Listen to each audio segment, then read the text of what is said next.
اللهم صل على سيدنا محمد وعلى آل سيدنا محمد. أعوذ بالله من الشيطان الرجيم. بسم الله الرحمن الرحيم. الحمد لله رب العالمين، والصلاة والسلام على سيد المرسلين وعلى آله وصحبه أجمعين. رب اشرح لي صدري ويسر لي أمري واحلل عقدة من لساني يفقه قولي. سبحانك لا علم لنا إلا ما علمتنا إنك أنت العليم الحكيم. ولا حول ولا قوة إلا بالله العلي العظيم. Kitab Pati Paridah, muka surat 41, baris yang keempat daripada bawah. Surat 41, baris yang keempat daripada bawah. Qala al-muallifu rahimahullahu ta'ala wa nafa'ana bi'ulumihi amin. Wajib bagi Rasul 4 perkara, 4 sifat. Wajib bagi Rasul 4 perkara, 4 sifat. Wajib di sini wajib pada akal lah, wajib pada akal. Bagi Rasulnya 4 perkara, 4 sifat. Kemudian hak kewajipan syarak atas kita berpegang di akidah. Rasul bersifat dengan sidik, amanah, tabligh dan fatanah. Itu wajib syarak atas kita. Itu wajib syarak atas kita pula. Kemudian kewajipan syarak ada atas Rasul pula. Kewajipan syarak atas Rasul, itu bicara lain pula. Kewajipan syarak atas Rasul. Sebab Rasul sendiri pun ada kewajipan syarak macam kita juga. Ada perintah agama, ada larangan agama. Tetapi Rasul kita maklumlah maksum, terpelihara daripada melakukan perkara yang dilarang. Bererti di Rasul pun ada larangan syarak, larangan Allah Ta'ala juga. Maknanya di Rasul pun ada hukum syarak, ada suruhan dan ada larangan. Terkadang suruhan atas ummah sunat, tapi atas Rasul, atas Nabi wajib. Contohnya ibadah korban, atas ummah sunat, atas Nabi SAW ada sunat, jadi wajib. Ni maknanya di Rasul pun ada kewajipan syarak dan larangan syarak. Jadi Rasul tu bersifat dengan sifat sidik, kewajipan atas Rasul. Kita berpegang Rasul sidik, kewajipan atas kita. Rasul bersifat dengan sifat sidik, tidak dusta, itu kewajipan syarak atas Rasul. Faham tak ni? Kewajipan syarak atas kita berpegang Rasul amanah. Rasul ni tidak melakukan perkara yang dilarang. Atas Rasul wajiblah amanah. Atas kita, kewajipan syarak atas kita, kita wajib berpegang Rasul menyampaikan. Rasul menyampaikan, itu kewajipan syarak atas Rasul. Ya ayyuhar Rasul, balligh ma unzila ilaik. Wahai Rasul, sampai oleh kamu akan barang yang diturunkan kepada engkau. Ni Allah perintah Rasul supaya menyampaikan. Jadi Rasul wajib menyampaikan. Ada ni.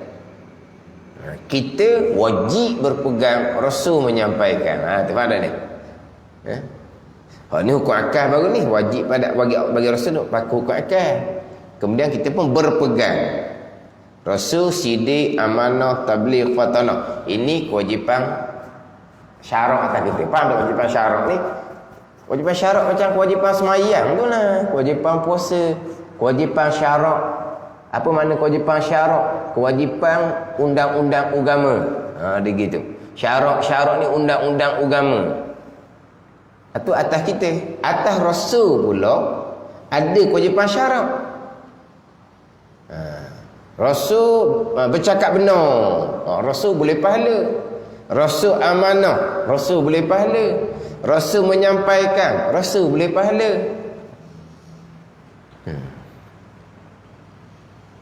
Rasul ni boleh pahala sekarang ni. Hak kita ikut syariah Nabi SAW sepenuhnya pahala kepada Rasul. Hak ni hak kita dah amal-amal ni. Maknanya Rasul dapat pahala sepenuhnya. Kemudian kewajipan syarak atas kitanya berpegang Rasul fatana. Rasul fatana. Kalau tidak berpegang Rasul fatana, bahkan berpegang Rasul ni manusia yang bodoh, tu mana ni? Batal lah iman dia ni. Pada ni. Yang Rasul tu fatana, memanglah Allah Ta'ala nak lantik seseorang menjadi utusan, mestilah yang paling cerdik.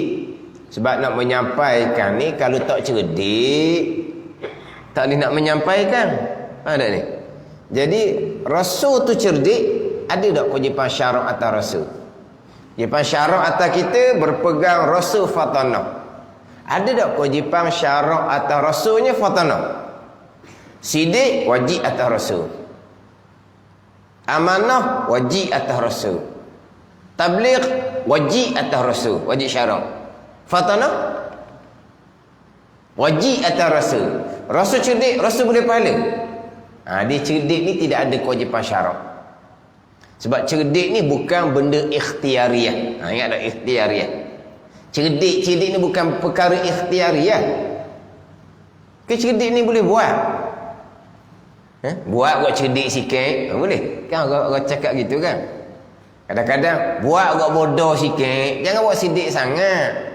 Kalau buat cerdik sangat, semua gigi payah buat kerja. Semua orang suruh kamu buat kerja. Buat bodoh kok. Mana cerdik bodoh ni boleh buat? Cerdik bodoh ni boleh buat ke? Itu bukan ikhtiariah. Pada ni. Ke boleh buat cerdik? Nak bukan cerdik? Makan koko minda. Boleh dia cerdik? Ke macam mana? Tu bukan boleh jadi cerdik, boleh jadi sihat. Bila badan tu sihat, akal tu cegah. Gitulah. Tapi kalau akal tu tak cerdik dah, sihat macam mana pun, gemuk macam mana pun, tak cerdik juga. Tapi kalaulah dia badan dia sihat, maka akal dia pun akan jadi cergas. Tapi cerdik bodoh seseorang itu bukan ikhtiariah. Jadi Rasul fatanah cerdik, tak ada kewajipan atas Rasul. Kita berkewajipan berpegang Rasul fatanah. Dan memang Rasul fatanah. Jadi Rasul fatanah, Rasul boleh pahala. Tak ada kewajipan syarak atas Rasul fatanah tu pada ni. Sebab itu bukan perkara yang ikhtiariah. Kita jangan lupalah ikhtiariah, ittirariyah. Kita buat ibak 2 minggu dah. Mana minggu ni ada juga cadangan tu. Nak tulis buat ibak, ada lagi nak tekan. Tapi rasa nak cacang lama, rasa tak apa nak tu sikit. Tak apa nak sihat sikit hari ni. Ada cadangan. Jadi selesai dah bahagian berkaitan dengan beriman dengan Allah, termasuk beriman dengan qada dan qadar selesai dah. Kita masuk kepada beriman dengan Rasul pula ni. Cuma nanti insya-Allah masuk pula kepada pembicaraan la ilaha illallah, pergi kepada istighna dan iftikar. Di istighna iftikar tu boleh lagilah kita nak selik-selik berkaitan dengan hak qada dan qadar, berkaitan dengan ikhtiar dan usaha, boleh selit lagilah. Sebab nanti apabila habis bicara sifat Rasul, sebelum berpindah kepada bicara malaikat, kitab dan hari kemudian, habis bicara sifat Rasul akan bicara terkandung sifat Allah, sifat Rasul ni di bawah 50 aqaidul iman, 36 aqaidul iman ataupun 58 aqaidul iman. Dia akan bicara di hadapan. Hal terkandung daripada mana? Daripada dua kalimah syahadah, asyhadu an la ilaha illallah wa asyhadu anna muhammadar rasulullah. Dia pun bicara berkaitan dengan ini asyhadu an la ilaha illallah. Keluarlah istighna dan iftikar. Yang mana hak sifat 20 tu 11 masuk di bawah istighna, 9 masuk di bawah iftikar. Dia akan pecah pula. Jadi di situ kita bolehlah selit kembali hak berkaitan dengan beriman dengan Allah Subhanahu wa taala yang mengqadakkan segala-gala perkara, beriman dengan Allah Subhanahu wa taala yang mengqadarkan segala-gala perkara. Ini saya sebut berulang kali, walaupun qada qadar itu rukun iman yang ke-6 lain tu, tapi sebenarnya beriman dengan qada dan qadar sudah masuk di bawah beriman dengan Allah Subhanahu wa taala. Qada qadar ni ta'alluq iradah dan qudrah. Jadi bicara sifat 20 termasuk iradah dan qudrah itu masuk dalam bicara beriman dengan Allah Subhanahu wa taala. Tetapi kenapa kau didatangkan qada dan qadar yang sudah terkandung di bawah beriman dengan Allah ni di rukun iman yang asing? Hikmah dia besar. Hikmah dia besar. Kenapa hanya rukun imannya beriman dengan ketentuan Allah dan perbuatan Allah? Kenapa tidak ada rukun iman beriman dengan mendengar oleh Allah, beriman dengan melihat oleh Allah, beriman dengan berkata-kata oleh Allah, beriman dengan hidup Allah Ta'ala? Kenapa? Sebab itu masuk dah di bawah beriman dengan Allah yang bersifat dengan sama, basar, semua tu. Tapi macam mana dengan qada dan qadar? Sama juga. Itu masuk di bawah pembicaraan qudrah iradah. Kalau kata beriman dengan Allah yang mendengar dan melihat, masuk di bawah sama dan basar. Beriman dengan Allah yang menentu, beriman dengan Allah yang melakukan, itu masuk dah daripada iradah dan qudrah. Faham tak ni? Kita bicara sifat qudrah iradah. Dia hak sifat 20-nya dia bicara qudrah dahulu. Kita kalau bicara rukun iman, kita akan bicara iradah terlebih dahulu. Lepas tu kita maklumlah. Ada ni. Kita bicara rukun iman, kita akan bicara iradah terlebih dahulu. Allah yang bersifat ni iradah telah menentukan, telah menetapkan, telah memutuskan segala-gala pada azal. Allah mana? Allah yang bersifat dengan iradah, muwafaqah dengan bersetuju, selaras dengan sifat ilmu Allah Subhanahu wa taala. Jadi pembicaraan rukun iman yang ke-6 ni akan mulai dengan hak azal, hak azali. Azalinya mana? Ketentuan Allah, ketetapan Allah pada sedia kala. Yang kita perekas cerita ketentuan azali. Barulah pergi kepada sampai masa sebagaimana yang ditentukan oleh Allah pada azali, pada sedia kala, berlakulah perkara tersebut. Allah lah yang melakukan. Allah mana? Allah yang bersifat dengan kudrah. Jadi kita akan bicara iradah dahulu baru bicara kudrah. Sebab apa? Sebab hak azalinya ketentuan iradah. Allah melakukan ini sekarang baru. Allah qadim. Sifat iradah Allah sifat yang qadimah. Melakukan itu ta'alluq qudrah. Ta'alluq qudrah ni baharu. Ta'alluq tanjizi hadis. Ingat. Tanjizi hadis. Allah melakukan hadis baharu. Baharu mana? Ini yang berlaku sekarang. Inilah. Ini ta'alluq tanjizi hadis bagi kudrah Allah. Mana? Gerak kita, diam kita sekarang ni. Ini semua adalah datang daripada ta'alluq tanjizi hadis bagi kudrah. Jadi yang berlakunya sekarang, hak kata ketentuan azali itu ta'alluq tanjizi qadim bagi iradah. Mana apa? Allah menentukan qadim sedia kala. Sifat iradah Allah, sifat ilmu Allah, sifat Allah qadimah belaka. Tak ada sifat baru. Tapi ta'alluqnya, jadi ta'alluq iradah tanjizi qadim sedia kala. Ta'alluq qudrah tanjizi hadis. Kenapa? Allah melakukan sedia kala, Allah melakukan sekarang. Hak lepas-lepas lah, hak sekarang-sekarang lah, hak lagi akan lah. Tapi maknanya tanjizi hadis. Tanjizi qadim adalah iradah dan ilmu. Sifat ilmu Allah qadimah sifat ilmu Allah. Allah mengetahui itu ta'alluq dia, fungsi dia panggil. Allah mengetahui bila? Allah mengetahui sedia kala. Ta'alluq tanjizi qadim bagi sifat ilmu. Ada tak tanjizi hadis bagi ilmu? Allah mengetahuinya baru, mustahil sama sekali. Ni dalam kitab Pati Paridah kita ni, tanjizi qadim, tanjizi hadis, suluhi qadim, ingat tak dahulu istilah-istilah ilmu ni? Kita dah ingat, tapi kira-kiranya kita berpegang. Allah mengetahui segala-gala pada azal. Mana pun tanjizi qadim bagi ilmu. Allah menentukan segala-gala pada azal. Tanjizi qadim bagi iradah. Allah melakukan segala perkara yang sedang berlaku. Tanjizi hadis bagi kudrah. Sifat kudrah Allah qadimah. Ta'alluq kudrah tu, Allah melakukan, Allah menjadikan. Allah melakukan, menjadikan, inilah yang sedang berlaku sekarang. Dipanggil tanjizi hadis bagi kudrah. Tanjizi itu kalau kata ilmu mengetahui. Tanjizi iradahnya menentu. Tanjizi bagi kudrah melakukan.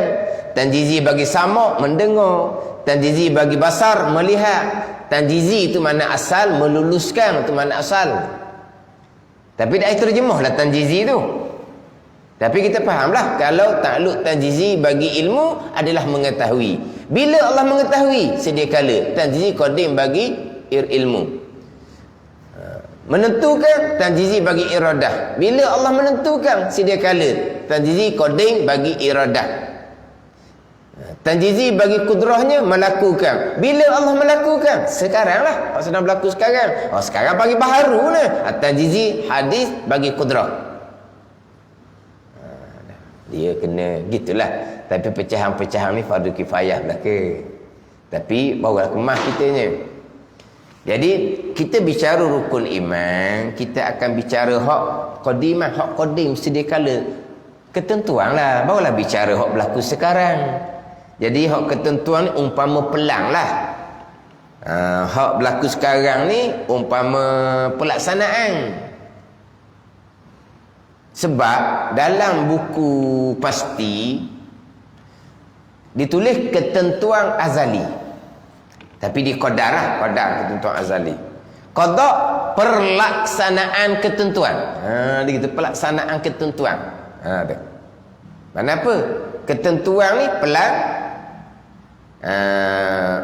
Allah melakukan dipanggil pelaksanaan. Itu terjemahan lah. Jadi pelang dengan pelaksanaan, kita akan cerita mana dulu? Cerita pelang dahululah. Itu hak rukun pembicaraan, rukun iman. Pembicaraan sifat 20 lain. Pembicaraan sifat 20, dia bicara apa yang zahir sekarang. Ni apa yang zahir sekarang. Gerak diam kita sekarang. Hak zahir sekarang ni, siapa yang melakukan? Allah yang bersifat kudrah lah yang melakukan apa yang sedang berlaku sekarang. Hak zahirnya, hak zahir. Allah melaku gitu. Dah, Allah telah menentukan pada azal. Jadi Allah melakukan sekarang muwafaqah. Apa muwafaqah? Muwafaqah tu ayat kita. Muwafaqah mana apa ni? Selaras, serupa, sebagaimana hak ketentuan azali. Ketentuan azali mana? ketentuan azali daripada Allah yang bersifat dengan iradah. Susuli dengan sifat iradah. Allah menentu segala-gala pada sedia kala, muwafaqah dengan ilmu, disusuli dengan sifat yang ke-9, sifat ilmu. Tu hak susunan kaedah sifat 20. Sebab kaedah sifat 20 ni dimulai dengan wahdaniyah, sifat yang ke-6.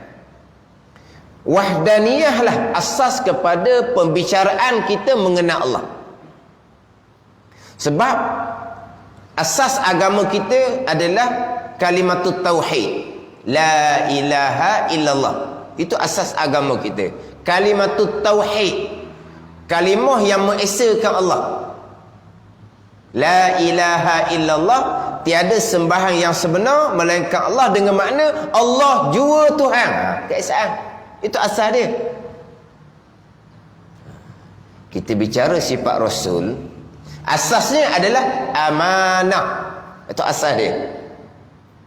Ataupun disebut dengan sifat ismah. Tapi kita jarang menyebut sifat ismah. Kita menyebut sidik, amanah, tabligh, fatanah. Kita dah sebut sidik, ismah, tabligh, fatanah. Di sang kitab bukan amanah, ismah. Rasul yang bersifat dengan ismah kita panggil rasul maksum. Kita panggil rasul maksum. Kan? Apa maksum? Rasul yang ismah. Apa makna ismah? Terpelihara daripada melakukan perkara yang dilarang. Itu ismah. Rasul yang ismah ni kita panggil rasul maksum. Gitu. Jadi kita sebut rasul ni maksum. Sebab apa? Sebab asas pembicaraan sifat rasul adalah amanah ataupun ismah. Asas pembicaraan kita berkaitan dengan sifat Allah adalah tauhid. Itu sifat wahdaniyah atau asas. Mari daripada kalimat tauhid, la ilaha illallah. Walaupun sifat wahdaniyah duduk nombor 6 sekalipun, tapi asasnya wahdaniyah. Bila Allah Tuhan yang esa, tidak ada Tuhan yang lain, berarti Allah yang esa ni pastilah sedia kala bersifat dengan qadim. Sebab apa? Sebab kalau Allah yang esa, hanya Allah Tuhan, kalau asalnya tak ada, siapa nak mengadakan Allah? Sebab Allah jua Tuhan, tak ada Tuhan yang lain. Kalau Allah jua Tuhan, tiba-tiba Allah ni baharu, asalnya tak ada, siapa nak buat Allah? Jadi apabila Allah ni Tuhan yang esa, pastilah Allah ada sedia kala. Ni mari daripada wahdaniyah. Gi sifat yang ke-6 wahdaniyah. Pergilah keesaan pada zat, keesaan pada sifat, keesaan pada perbuatan. Menafikan, menolak hak kam muttasil, kam munfasil pada zat, pada sifat dan pada perbuatan. Ini ni apa? Apa? Flashback ke apa? Tu kita ni, kita ulang balik. Ni nak masuk dalam sifat Rasul ni kan, ulang balik. Menafikan kam muttasil, kam munfasil pada zat, pada sifat dan pada perbuatan. Itu istilah ilmu belaka. Tu kena ada dalam ni dalam kena ingatlah.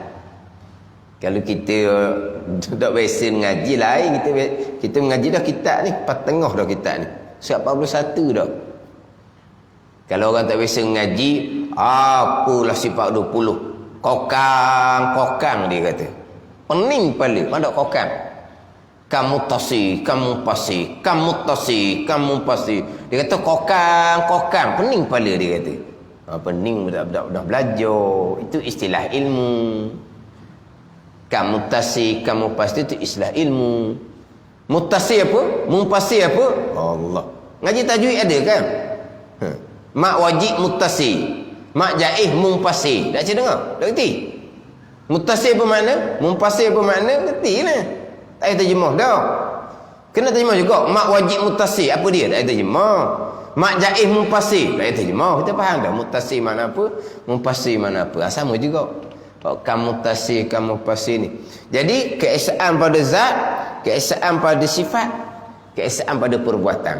Mana apa? Allah jua yang melakukan segala-gala perkara. Ini wahdah, ini tauhid. Tak ada tauhid ni, tak ada agama kita.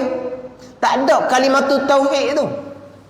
Afdalu zikri la ilaha illallah, Nabi kata. Selebih-lebih zikir la ilaha illallah. Afdalu ma qultu ana wan nabiyyuna min qabli la ilaha illallah. Selebih-lebih barang yang aku kata Nabi sallallahu alaihi wasallam, dan selebih-lebih barang yang nabi-nabi sebelum aku kata. Bukan nabi kita saja. Bukan selebih-lebih barang yang aku kata nabi kita saja, bukan. Selebih-lebih barang yang aku kata dan selebih-lebih barang yang rasul sebelum aku kata. Apa dia? La ilaha illallah. Sebab tauhid ni bermula dari Nabi Adam AS, bermula dari malaikat lagi mentauhidkan Allah Subhanahu wa taala. Jadi selebih-lebih barang yang aku kata, dia kata Nabi, dan selebih-lebih barang yang Nabi-Nabi sebelum aku kata adalah la ilaha illallah. Miftahul jannah, Nabi kata la ilaha illallah.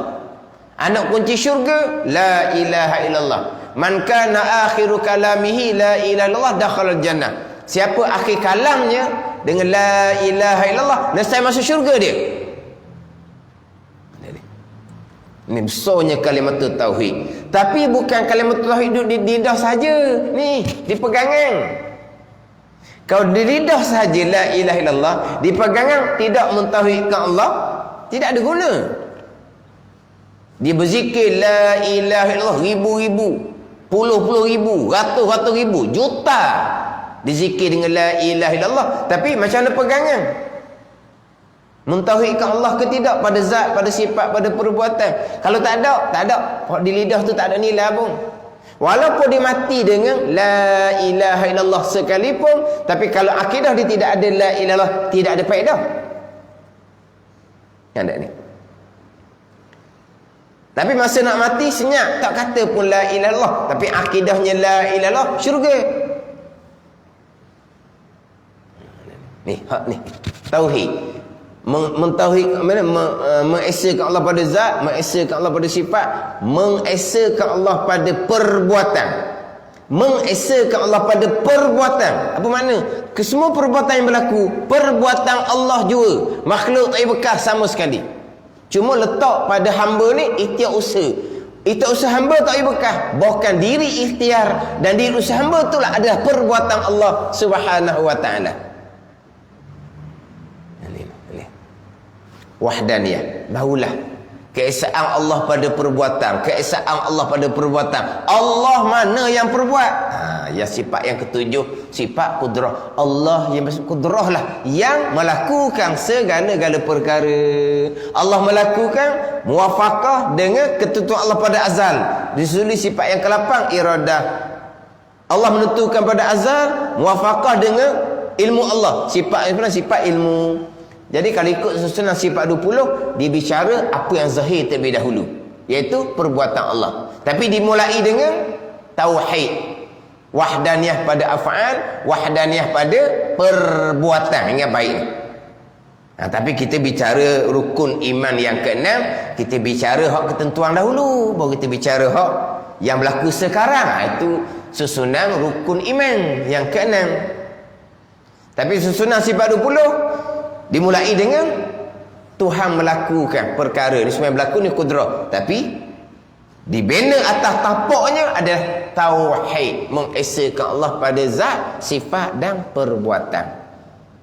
Ini kaedah sifat 20. Kalau faham molek kaedah sifat 20 ni, faham kejaklah hak berkaitan dengan rukun iman yang ke-6.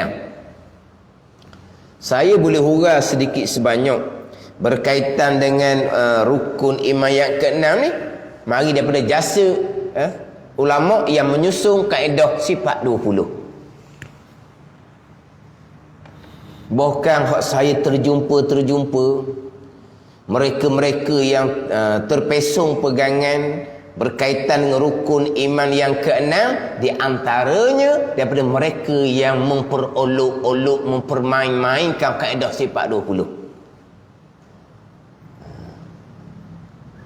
Hak saya terjumpa sebahagian yang berpegang dengan akidah yang terpesong dalam bab rukun iman keenam dan mengajar dalam rakaman kepada orang ramai, mereka yang mempermain-mainkan, memperolok-olokkan, tolak kaedah sifat 20. Faham tak? Kaedah sifat 20 kita faham daripada wahdaniyah. Mati itu keesaan pada zat, keesaan pada sifat, keesaan pada perbuatan. Yang berlaku semuanya perbuatan Allah. Sebesar zarah pun tidak ada melainkan perbuatan Allah. Kita orang awam ni kadang-kadang ayat Quran pun kita tak erti. Ayat Quran pun kita tak erti. Allah khaliqu kulli syai'. Allah yang menjadikan sekalian perkara. Kita tak erti ayat tu. Qul kullum min indillah. Kata Allah yang Muhammad sekam ke datang daripada Allah. Kita dah erti ayat tu. Tapi macam mana kita hok dah erti ayat Quran ni berpegang dengan rukun yang kena comel kaedah sifat 20. Orang yang belajar agama reti sikit sebanyak berkaitan ayat Quran tapi tidak melalui kaedah sifat 20, bila pergi kepada rukun iman yang ke-6 terpesong daripada akidah Ahlussunnah wal Jamaah yang bukan sebarang-sebarang orang. Ana kaedah sifat 20. Tapi bukan ngapal sifat 20 ni, kena faham molek. Daripada pembicaraan wahdaniyah, kena faham molek keesaan pada zat, sifat, terutama sekali keesaan pada perbuatan. Keesaan pada zat sifat tak ada persoalan dah. Keesaan pada perbuatan tu nak kena mati. Nak kena mati keesaan pada perbuatan. Dengan bahawa tidak ada perbuatan melainkan hanyalah perbuatan Allah. Yang berlaku perbuatan di kita, gerak diam, itulah perbuatan Allah Subhanahu wa taala. Yang berlaku di kita, perbuatan kita, melihat, mendengar, berkata-kata, itulah perbuatan Allah Subhanahu wa taala. Sekalian yang berlaku perbuatan Allah, itu saja. Mengesakan Allah pada perbuatan. Allah mana? Susuli sifat yang ketujuh, sifat kudrah. Iradah, ilmu. Wahdaniyah, kudrah, iradah, ilmu. Kenapa nak kena mati di ilmu? Kenapa nak kena mati di ilmu? Kerana Allah yang bersifat ilmu mengetahui segala-galanya dan Allah menentu segala-galanya pada sedia kala. Sebab dia apa? Dia antara iradah dengan ilmu dia berlaziman. Apa yang ilmu mengetahui perkara itu berlaku pada azal, Allah pun menentukan pada azal perkara itu akan berlaku. Perkara yang Allah mengetahui pada azal, perkara yang tidak akan berlaku, Allah menentukan pada azal perkara itu tidak akan berlaku. Jadi antara mengetahui Allah pada azal dan menentu Allah pada azal, dia berlaziman. Mana ni? Sebab tu ada setengah pandangan qada adalah ilmu, bukan iradah. Tapi bila orang salah faham, Allah mengetahui saja qada, bukan Allah menentu. Ni apa tak ngaji kaedah sifat 20. Sebab kita nak ngaji kaedah sifat 20, sebelum pergi pada ilmu kita bicara apa? Bicara iradah dahulu. Bicara ilmu. Orang tak ngaji kaedah sifat 20, akhirnya qada Allah, mana Allah mengetahui segala-gala perkara pada azal. Tapi Allah tidak menentukan, Allah tidak menetapkan, habis. Ditolak sifat ni ketentuan iradah Allah. Ditolak ayat innama amruhu iza arada syai'an an yakula lahu kun fayakun. Sesungguhnya pekerjaan Allah apabila telah menghendaki oleh Allah pada azal. Iza arada, bila Allah telah menghendaki. Bukan bila Allah Ta'ala mengetahui, Allah menghendaki. Tapi apa yang Allah menghendaki, Allah mengetahui. Bagi pada mengetahui. Fa'alul lima yurid. Ayat Quran. Innallaha yaf'alu ma yurid. Sesungguhnya Allah Ta'ala melakukan ia akan barang yang ia kehendak. Bukan barang yang ia tahu. Tapi apa yang Allah Ta'ala kehendak, pasti Allah Ta'ala tahu. Jadi iradah, ilmu. Tapi kalau ngaji kaedah sifat 20, dia tolak ketentuan Allah. Dia pegang Allah mengetahui saja. Allah tidak menentukan, Allah tidak menetapkan. Kita beri kebebasan sebebas-bebasnya. Tidak ada ketentuan Allah Subhanahu wa taala. Allah hanya mengetahui. Ni. Jadi mana hak Allah melakukan akan barang yang ia kehendak? Wa rabbuka yakhluqu ma yasha' wa yakhtar. Dan membelut Tuhan engkau ya Muhammad menjadikan ia akan barang yang ia kehendak dan ia pilih. Bukan barang yang ia tahu. Tapi apa yang Allah kehendak, apa yang Allah pilih, Allah mengetahui. Yang bagi pada ilmu. Lepas tu kita kaedah sepadu puluh, iradah baru ilmu. Golongan terpesong ni ditolak kaedah sifat 20. Dia hanya pegang Allah mengetahui segala-gala perkara, tapi Allah tidak menghendaki. Sebab apa? Sebab ada pandangan ulama, qada Allah rukun nikmat kenal adalah mengetahui ilmu, bukan iradah. Tapi kalau kita ngaji molek, Allah mengetahui selaras dengan Allah menentukan. Allah mengetahui pada azal, Allah menentukan pada azal. Allah mengetahui segala-gala, Allah menentukan segala-gala pada azal. Itu je. Apabila ketentuan Allah selaras dengan tahu Allah, ketentuan Allah mustahil sama sekali berubah. Sebab apa? Kalau ketentuan Allah berubah, mana letak sifat ilmu Allah? Ni kita. Oh, majazi lah. Kita majazi. Kita memilih. Kita menentukan, kita menetapkan, kita memilih. Terkadang apa yang kita tentukan, apa yang kita tetapkan, apa yang kita pilih, kita kena ubah. Sebab apa? Sebab kita jahil. Masa kita menentu, masa kita menetap, masa kita memilih, itulah hak terbaik bagi kita ni. Dok, sebenarnya nyatalah kemudian apa yang kita tentukan, apa yang kita tetapkan, apa yang kita pilih, salah, kena ubah. Itu jahil dia panggil. Jadi kalau ketentuan Allah berubah, mana letak sifat ilmu Allah Subhanahu wa taala? Pada ni. Ada tak ketentuan Allah tergantung? Tidak ada yang tergantung. Sebab apa? Sebab Allah telah menentukan segala-gala perkara pada asal. Mana ada tergantung? Tergantung ni hak kita. Kita ada hak kita telah tentukan, telah tetapkan. Ada hak, nantilah dulu. Kita tawakuf dahulu. Kita gantung dahulu. Tengok macam mana akan datang. Kalau terjadi seumpama ni, kita jalan seumpama ni.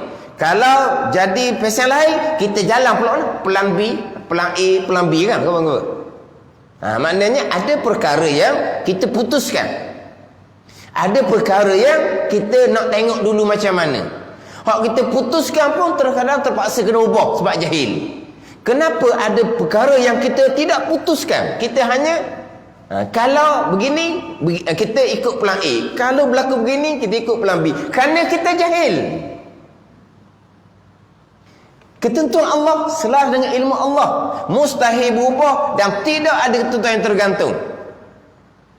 Dak kata berubah, hak Allah Taala memadam ketentuan.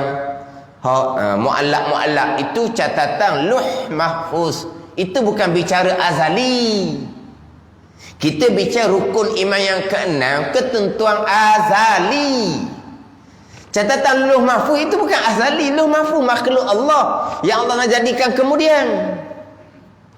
Di catatan Lauh Mahfuz lah barulah ada yang tergantung, ada yang berubah. Tapi di iradah ilmu Allah azali hak rukun iman yang keenam, Allah telah menentukan segala-gala perkara sebagaimana Allah mengetahui segala-gala perkara, mustahil berubah dan mustahil ada ketentuan yang tergantung. Hak di ilmu iradah Allah azali yang hanya Allah mengetahui. Hak tu rukun iman keenam. Kita rukun iman keenam ni bukan bicara catatan Lauh Mahfuz. Kita bukan bicara catatan suhuf malaikat.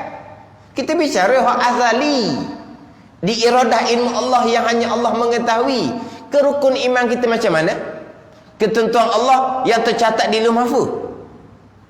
Rukun iman yang kita bicara, ketentuan Allah hak azali ke ketentuan Allah yang tercatat di Lauh Mahfuz? Hak azali inilah mustahil berubah. Hak azali inilah mustahil ada yang tergantung. Sebab apa? Sebab ketentuan Allah selaras dengan ilmu. Lepas tu kena mati di ilmu. Jangan berhenti di iradah saja, kena mati di ilmu. Qudrah, iradah, ilmu dimulai dengan wahdaniyah. Itu kaedah sifat 20. Faham sini ke mana? Kalau berdoa tak berdoa telah ditentukan oleh Allah pada azal.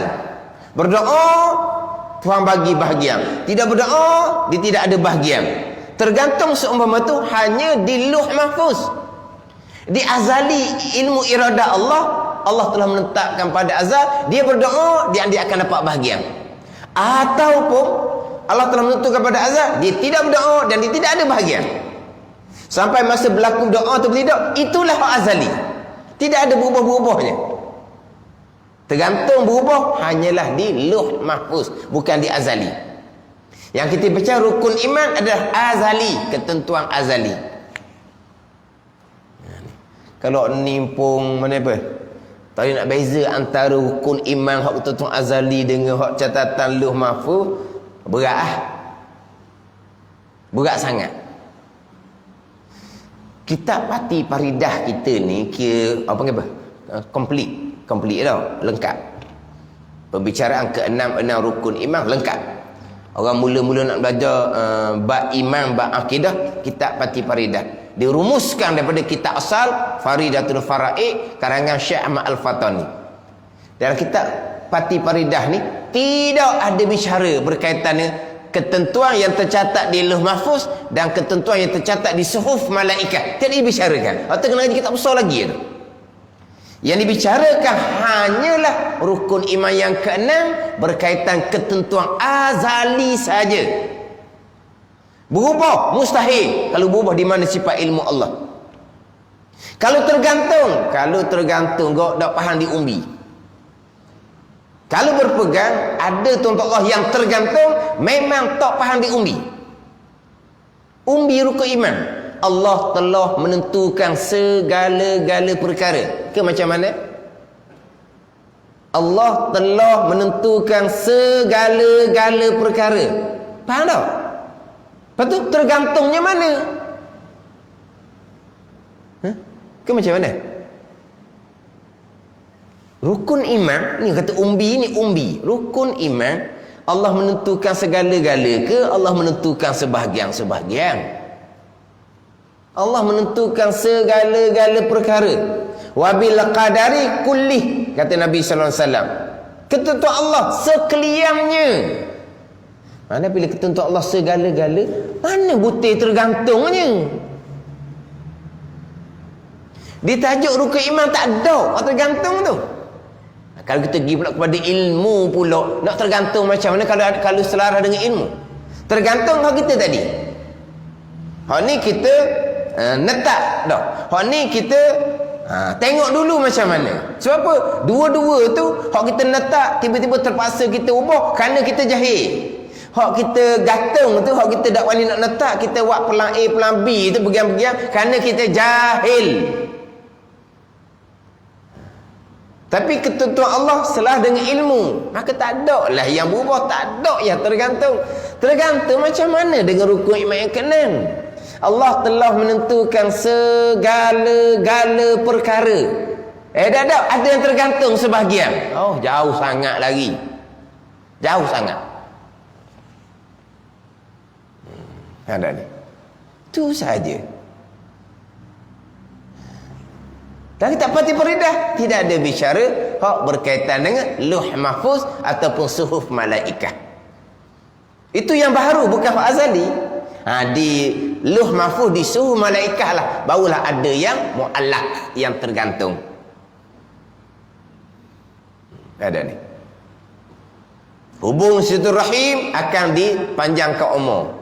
Tidak hubung silaturahim, tidak panjang umur. Jadi tergantung di Lauh Mahfuz. Sampai masa dihubung silaturahim. Umur 60 jadi 61 contohnya. Hubung silaturahim itulah hak ketentuan Allah pada azal. Umur 61 itulah ketentuan Allah pada azal. Bukan kata Allah belum menentukan, bukan. La yastakhiruna sa'atan wa la yastaqdimun. Iza jaa ajaluhum la yastakhiruna sa'atan wa la yastaqdimun.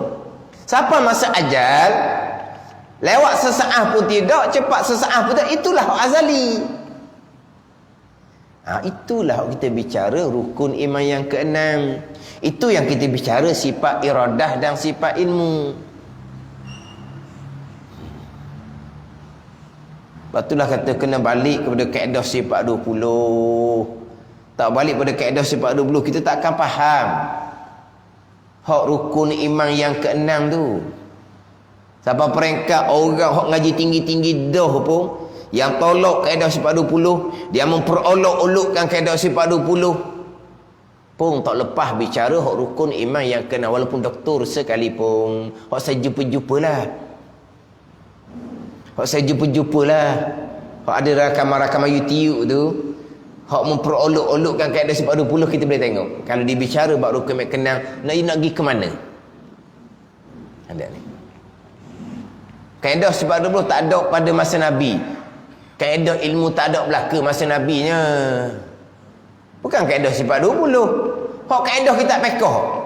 Kitabut taharah, kitabus salah, kitabuz zakah, kitabus siyam, kitabul haji. Masuk bab muamalah, masuk bab munakah, masuk bab janayah. Kaedah mana? Ada masa Nabi gitu? Tu semua kaedah ulama buat belaka. Ada ni. Hak mudah-mudah cerita kau. Hak hukum tajwid tu ada masa Nabi. Hukum tajwid ada masa Nabi. Ada tak hadis Nabi, Nabi sabda bermula hukum nun mati ada 5, ada. Pernah tak orang ngaji Quran ada tak dalam hadis? Ada izharnya, ada ikhfa'nya, ada idghamnya, ada iqla'nya. Hadis mana cerita? Itu semua kaedah ilmu yang ulama susun kemudian. Tapi ulama susun hukum tajwid ambil daripada mana? Ambil daripada bacaan Al-Quran Nabi sallallahu alaihi wasallam. Jadi kaedah sebaru ambil mana? Ambil dari Al-Quran dan hadis Nabi. Tapi kaedah tu memang ulama yang susun.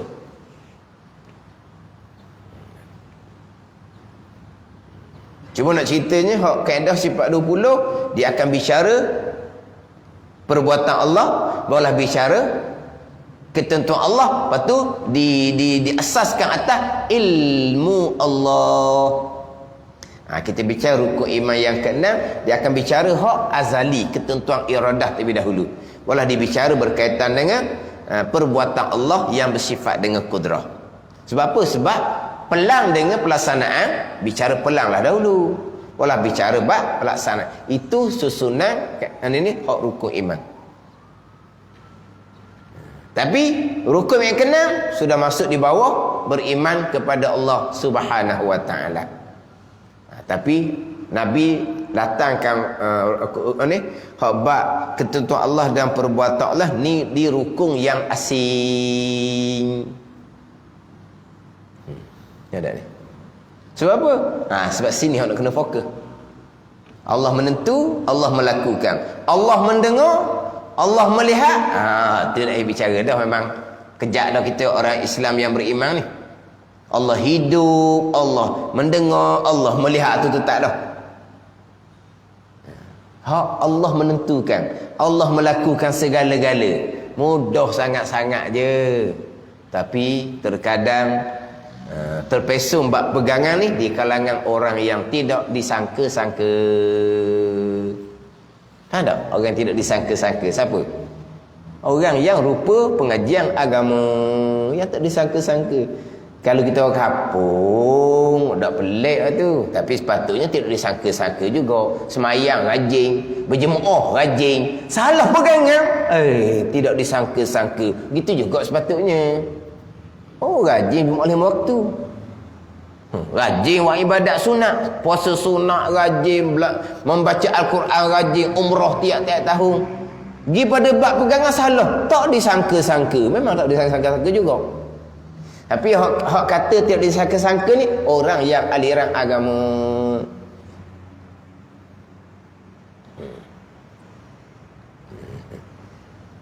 Hak dalam kitab Al-Mahum Tok D, Tok D Skam, Tashilu Du'afa, kitab Al-Mahum Tok D Skam. Almarhum Tok D Skam ni adalah tuan guru dan juga datuk mertua kepada Baba Haji Ismail Sepanjang. Almarhum Tok D Skam tuan guru dan juga datuk mertua, bukan ayah mertua, datuk mertua kepada tuan guru Baba Ismail Sepanjang. dalam kitab almarhum Tok D ni, dia panggil Tok D sekarang lah. Almarhum Tok D ni dia panggil Tok gitu ya, dulunya tak panggil tuan guru pun. Dia panggil Tok. Kalau kita belah Kelantan panggil ayah. Ayah Sing, ayah Pa, ayah Zi, almarhum tuan guru pondok Pasir Tumbuh. Ayah dia bahasa tak panggil tuan guru, tak panggil ustaz, panggil ayah. Foto ni dia panggil baba, baba tu ayah lah. Hak tu panggil Tok D, dia panggil orang tu. Orang macam sekarang ni hebat. Al-Mukarram, Al-Fadil, tuan guru, Al-Syekh, Al-Murabbi. Allah pakat dengan Tan Sri, Datuk Seri, dengan Tung, dengan apa dia? Banyak pakat dia. Sekarang punyalah angkat. Angkat. Tinggi-tinggi angkat. Yang tukar angkat tu hak pengikut. Hak diangkat tu senyum je. Suka juga dah. Al-Fadil, tuan guru, Al-Mukarram, Al-Murabbi, Al. Ada nama. Hebat. Jadi dalam kitab Tasirud Du'afa ni dimulai dengan dia dalam tu banyak nasihat-nasihat. Makna apa? Kena utamakan ilmu tauhid. Kena utamakan ilmu agama. Kena utamakan ilmu agama, terutama ilmu tauhid. Dia. Mana Al-Muntuk dia pun bicaralah. Mana sekarang ni kurang dititik beratkan. Yang mana terkadang yang terpesong pegangan di kalangan mereka yang tidak disangka-sangka. Sebab apa? Dikenali sebagai orang yang alim ilmu agama, alim ilmu fiqh. Maknanya boleh cerita mazhab. Alim ilmu tasawuf, boleh cerita sampai ke tasawuf hakikah, makam-makam. Tapi bila pergi pada bicara bab tauhid, tak disangka-sangka.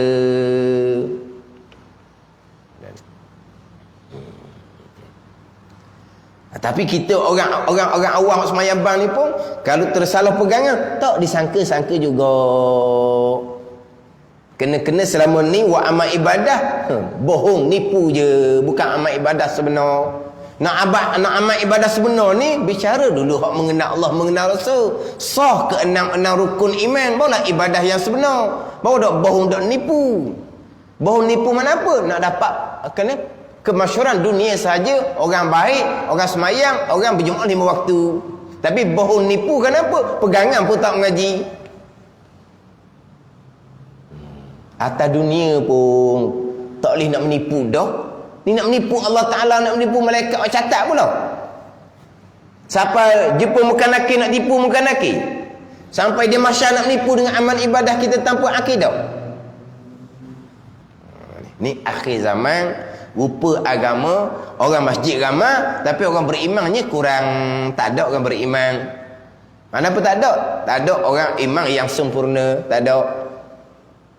Ataupun bab iman, bab akidahnya tak luluh walaupun ramai di masjid sekalipun.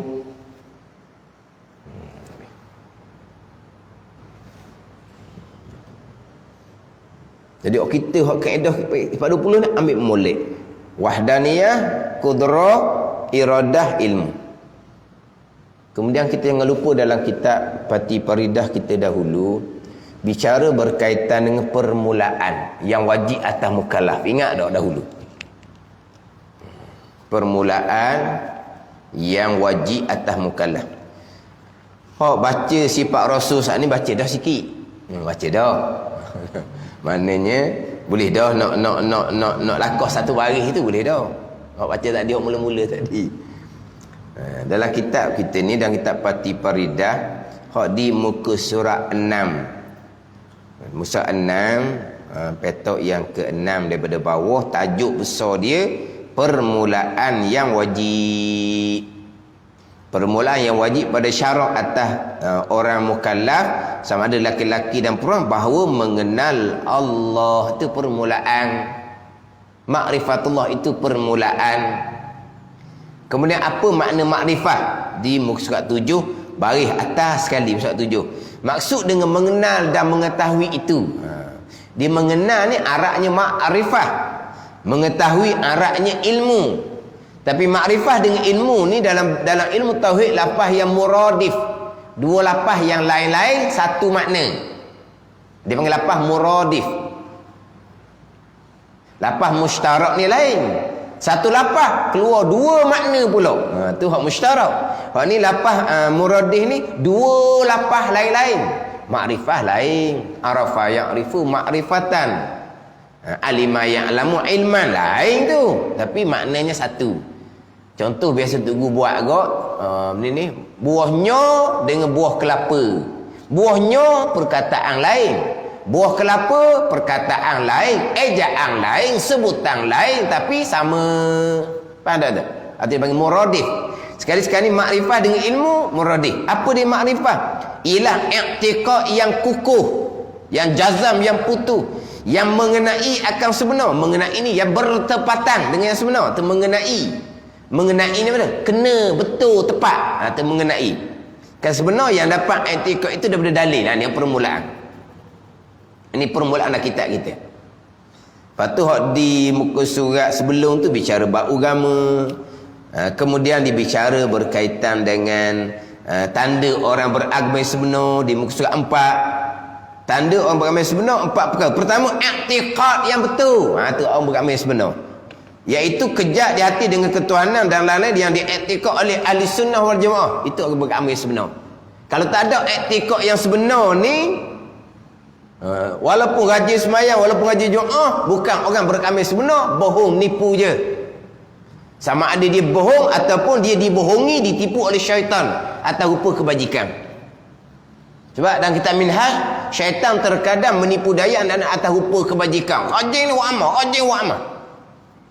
Belajar akidahnya tak peduli. Rajin wa amal, mari berjemaah. Orang perempuan tidak dituntut berjemaah pun. Bukan kalau orang muda-muda tu makruh datang berjemaah. Kalau tua-tua, mazhab Syafi'i tidak melarang. Mazhab lain tak boleh tua pun mazhab lain. Negara-negara yang bukan bermazhab Syafi'i tidak ada ruang solat untuk perempuan. Memang dia tak benarkan perempuan datang berjemaah. Tapi mazhab Syafi'i kita membenarkan. Mazhab Syafi'i kita ni menyuruh pun tidak, melarang pun tidak. Tapi kalau orang tua-tua, daripada seorang di rumah, baik datang berjemaah di masjid. Tapi kalau orang tua ni di rumah ada anak walaupun seorang, ada cucu dah walaupun seorang, boleh dah berjemaah dengan anak cucu tu. Maka afdal orang tua ni berjemaah di rumah walaupun dengan satu makmum, daripada di balik masjid walaupun ratus-ratus makmum. Tapi orang tua ni daripada seorang diri di rumah, lebih afdal berjemaah di masjid. Perempuan tua. Ini mazhab Syafi'i. Tapi dak kira tua, dak kira muda, rajin datang berjemaah yang tidak dituntut pada muda, bahkan dimakruhkan. Hak belajar fardu ain tak melitah pun. Berjemaah lima waktu. Belajar fardu ain sekali sehari pun tak melitah, sekali seminggu pun tak peduli. Ni. Nak kata orang beramal sebenarnya macam mana? Tapi atas bahagian masing-masing. Tuan buka bahagian ilmu, dia dapat. Tuan tak buka, dia takkan terbuka hati nak belajar. Itu je lah. Boleh belajar, bersyukur kepada Allah Subhanahu Wa Ta'ala. Doa supaya Allah Ta'ala tetapkan hati kita atas ilmu dan amal. Itu je bahagian kita ni. Jadi di awal kita cerita bab makrifah. Kena faham boleh makrifah. I'tiqad yang kukuh. Lepas tu bertepatan dengan i'tiqad ahli-sunnah wal jamaah yang sebenar berserta dengan dalil. Itu makrifah kita.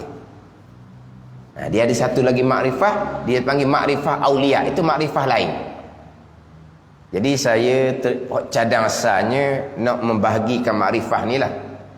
Nak terlibat ibu nak bagi antara makrifah kita bicara sekarang dengan makrifah aulia. Sebab kitab tauhid sifat 20 cerita makrifah, cerita tauhid. Kitab tasawuf haqiqah, kitab hikam, kitab durun nafi, itu bukan kitab syariah. Tapi dalam kitab hikam dan kitab durun nafi cerita juga makrifah, cerita juga tauhid, cerita juga iman. Tapi tak ada kena-mengena. Itu mana ni? Apa? Ilmu yang asing-asing, bidang yang asing-asing, bicara yang asing-asing, takrifan yang asing-asing. Jangan sesekali capur. Timbul sekarang ni hok capur, ni punah kan. Makrifah dalam kitab tauhid sebab 20 ni makrifah permulaan agama. Makrifah dalam kitab hikam kita makrifah aulia. Makrifah kita permulaan agama dengan makrifah aulia ni Dekat-dekat ke? Ha? Kita dengan wali dekat-dekat dah tau. Tekah sikit je lagi. Beramal-beramal jadi wali lah. Bukan tak? Makrifah kita dengan makrifah aulia. Tak usah duk bicara lah. Orang apa? Panggil duk bunyi orang apa? Jauh tu lah jauh. Bicara lain. Kita bicara tauhid. Tauhid 3 kita bicara. Dan kita hikam dulu napi tauhid 4. Lain. Kita bicara dalam tauhid 40 ni iman, untuk sah iman. Iman, Islam, iman dan ihsan. Iman yang kita hikam, iman yang kita adu nabi, iman yang kamil. Iman para sahabat radhiyallahu anhum, iman para aulia, itu bicara lain. Walaupun sama sebut makrifah, walaupun sama sebut tauhid, walaupun sama sebut iman, tapi hak ni permulaan agama untuk sah makrifah, untuk sah tauhid, untuk sah iman. Hak ni bicara makrifah aulia, makrifah yang sebenar-benarnya. Ini tauhid yang sesuci-sucinya, iman yang sempurna. Itu bicara lain. Jadi campur pula antara dua ni. Boleh bawa pada punah akidah, boleh tundur jadi Jabariyah. Ini banyak ni. Dalam pengajaran banyak. Masjid ke ada, dalam TV pun ada, dalam audio iking pun ada. Masjid pula masjid besar-besar, masjid negeri, bukan masjid-masjid kampung, bukan. Dicampur aduk antara permulaan agama dengan kemuncak agama. Kita bicara makrifah, pegangan yang jazam, yang putus. Hati lalai. Sebab apa? Penuh dengan dosa kita ni. Riak, ujub, takabur pun tak habis-habis lagi kita ni. Hak makrifah aulia ni, pilihan Allah Subhanahu wa ta'ala, itu bicara lain. Kita tauhid 3. Wahdaniyah pada zat, wahdaniyah pada sifat, wahdaniyah pada af'al, pada perbuatan. Tauhid dalam kitab tasawuf haqiqah, kita hikam dulu nabi, tauhid 4. Dimulai dengan wahdatul af'al, maqam fana, permulaan maqam aulia. Wahdatul asma, wahdatul sifat, wahdatul zat. Itu bicara aulia lah kita. Kita bicara wahdatul zat, wahdatul sifat, wahdatul af'al ni hak nak menafikan kam mutasih, kam pasti, itulah. Ni kita bicara wahdaniyah pada zat, wahdaniyah pada sifat, wahdaniyah pada perbuatan. Ini bicara pegangan. 3 tauhid 3 dia bagi. Adapun tauhid dalam kitab haqiqah tauhid 4. Dimulai dengan wahdatul af'al, asma, sifat, wahdatul zat. Wahdatul af'al maqam fana, permulaan maqam aulia. Itu bicara lain. Dan kita hikam, dan kita adun nafi, dan kita al-manhalus safi ke, kita tasawuf haqiqah, dia bicara lain. Ni kita bicara lain, bicara ilmu syariah. Makrifah permulaan agama. Hak kita bicara tadi, Ustaz 7 tadi, Ustaz 6, Ustaz 7 tadi. Tengoklah insya-Allah lah, kalau tu minggu depan ke macam mana ke, ataupun cerita mulut saja pun padang dah. Cuma nak kena amati lah. Sebab kadang-kadang kecewa jugalah. Ulang, dan saya datangkan contoh-contoh pengajaran yang salah, yang menghimpunkan antara hak makrifah syariat ni dengan makrifah aulia. Saya datangkan contoh-contoh sampai peringkat mensyirikkan, begiang-begiang ni syirik. Pandang suami tak nampak suami, syirik kepada Allah. Pandang isteri tak nampak isteri, syirik kepada Allah Subhanahu wa ta'ala. Bangun pagi, tengok sebelah, nampak isteri ke nampak Allah? Nampak isteri, syirik kepada Allah. Pandang ke kanan, pandang kiri, tak nampak Allah, syirik kepada Allah, tidak mentauhidkan Allah. Saya datangkan contoh ni. Hak ajar terpestu ni ada dalam rakaman, saya datangkan contoh ni. Tengok lembu tak nampak Allah, tengok kambing tak nampak Allah, syirik kepada Allah, tidak mentauhidkan Allah. Saya cerita peringatan hak salah ni. Duk mengaji, siapa masa dia jemput orang salah, dia kata supa dengan Ustaz Wan ngajar. Kata supa kok mana pula? Kata kecewa dengar. Dahlah saya tu sentiasa ulang-ulang, kena faham molek hak makrifah permulaan agama ni dengan makrifah kemuncak agama, kena faham molek. Saya ceritalah hak ajar-ajar salah tu. Tu syirik, ni syirik. Buka mata nampak ada Allah, tak nampak Allah, syirik. Bayangkan, habis syirik orang ni. Tapi ramai juga orang dengar. Buat live, ramai pula orang nak jadi syirik. Ramai pula orang nak jadi syirik. Maknanya saya datangkan contoh-contoh pengajaran terpesong ni dan boleh tengok dalam rakaman-rakaman. Boleh tengok dalam rakaman. Tapi apabila sampai masa buat kelas, kena buat kelas tauhid. Dia pun buat kelas tauhid, dia ambil orang seumpama tu. Lepas tu, dah lah dia ambil orang seumpama tu. Dia pula kata, serupa dengan Ustaz Wan ngajar. Kata. Mana kata Wan ni? Kita tak nampak Allah. Gerak diam pun kita nampak makhluk. Hakiki siapa yang menggerak diamkan? Allah. Tak nampak Allah dengan basirah. Syirik. Tak ada tauhid, dia kata. Tengok lembu, tengok kambing, tak nampak Allah. Syirik. Kerana Allah yang menggerakkan lembu, Allah yang menggerakkan kambing. Bukan kambing lembu sendiri, bukan kambing diri. Nampak ada Allah? Tak nampak. Nampak lembu, nampak kambing. Syirik kepada Allah. Tidak mentauhidkan Allah. Sebab apa? Tidak memandang akan af'alullah. Nak pandang af'alullah kan kita orang awam tu bicara makam aulia tu bicara lain, tu kurniaan Allah jauh sangat-sangat, salah sangat-sangat. Kenapa? Dijahil ilmu tauhid permulaan agama dan dijahil ilmu haqiqah. Memang jahil. Rosak akidah seumpama tu. Nak menghilangkan pilihan diri, nak menghilangkan keakuan lah, nak menghilangkan usaha diri. Yang ada hanya pilihan Allah, yang ada hanyalah perbuatan Allah. Nak hilangkan macam mana?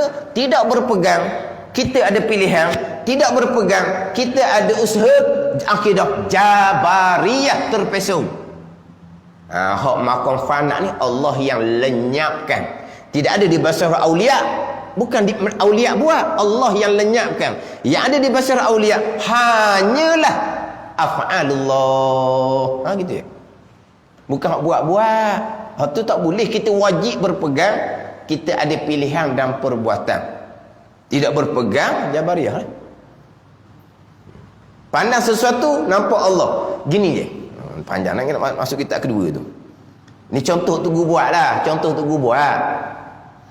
Nak contohkan basir aulia, kita semua orang awam. Tunggu contoh mana? Orang gila ke orang? Tahu tak orang gila ke orang? Pernah tak gila ke orang? Pernah tak gila ke orang? Gila apa? Orang apa? Gila tu lah mabuk. Mabuk cinta apa tu? Gila-gila ke orang? Orang yang gila ke orang ni, tengok atap rumah, nampak tuan rumah.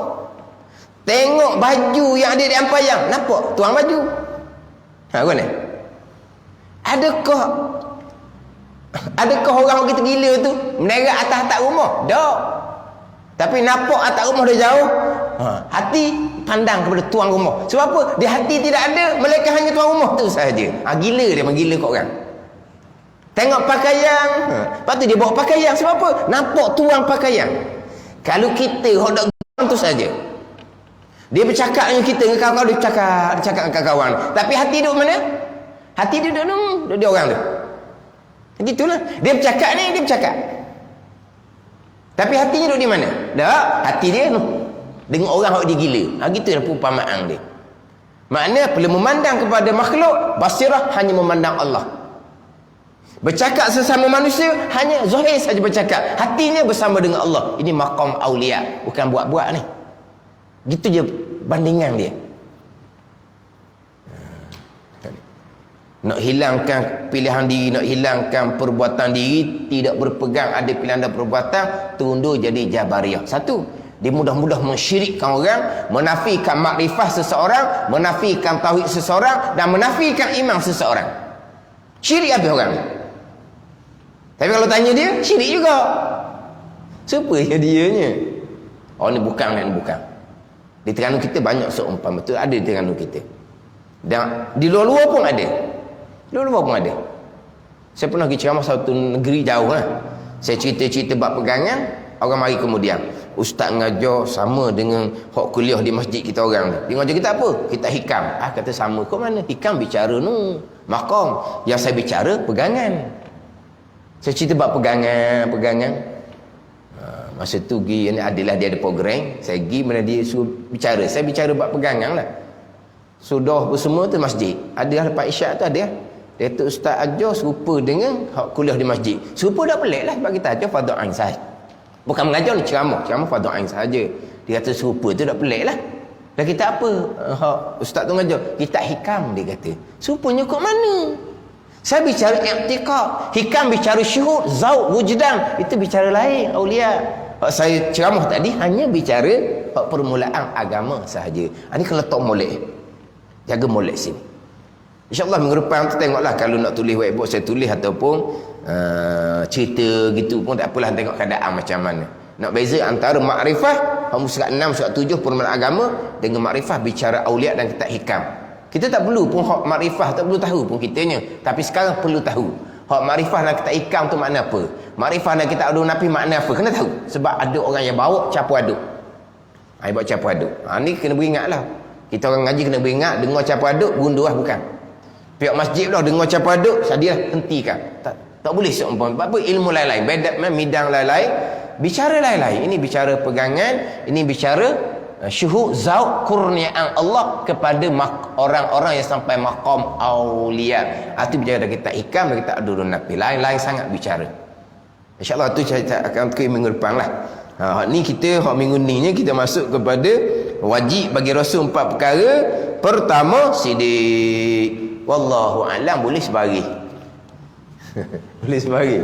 Boleh lah tu sebari. Sebari lah tu. Wajib, mana wajib bagi Rasul 4 perkara. Tak sebari lah. Lepas tu masuk kepada sidik, ertinya benar. Wallahu a'lam.